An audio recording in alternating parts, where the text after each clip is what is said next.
Mutton gravy curry.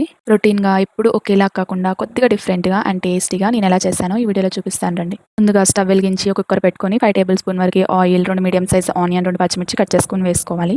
ఇప్పుడు యాలకులు, మిరియాలు, దాల్చిన చెక్క, లవంగాలు 2 టేబుల్ స్పూన్ వరకి కొబ్బరి వేసుకొని మిక్సీ పట్టి పక్కన పెట్టుకోవాలి. మిక్సీ పట్టిన మసాలాని కర్రీలోకి వేసుకొని ఒకసారి కలుపుకుందాం. 2 టేబుల్ స్పూన్ వరకి అల్లం వెల్లుల్లి పేస్ట్ వేసి పచ్చివాసన పోయేంత వరకు కుక్ చేసుకోవాలి. ఆనియన్, పచ్చిమిర్చి, మసాలా ఈ విధంగా మగ్గిన తర్వాత 1 కేజీ వరకి మటన్ వేసుకుందాం.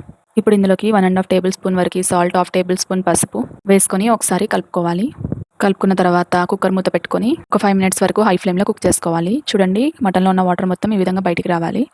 ఇప్పుడు ఒక మీడియం సైజ్ టమాటాని కట్ చేసుకొని వేసుకుందాం. టమాటా కూడా మగ్గిన తర్వాత ఒక 3 టేబుల్ స్పూన్ వరకి కారం వేసుకోవాలి. కారం వేసుకున్న తర్వాత ఒక గ్లాస్ వరకు వాటర్ పోసుకొని ఒకసారి కలిపి ఒక 6 విజిల్స్ వచ్చేంత వరకు కుక్ చేసుకోవాలి. 6 విజిల్స్ తర్వాత చూడండి ఆయిల్ అంతా సెపరేట్ అయిపోయి మటన్ కుక్ అయిపోయింది. ఇప్పుడు మళ్ళీ స్టవ్ వెలిగించి ఒక కప్పు కొత్తిమీర, పుదీనా వేసుకొని ఒకసారి కలుపుకొని 1 మినిట్ తర్వాత స్టవ్ ఆఫ్ చేసుకోవడం.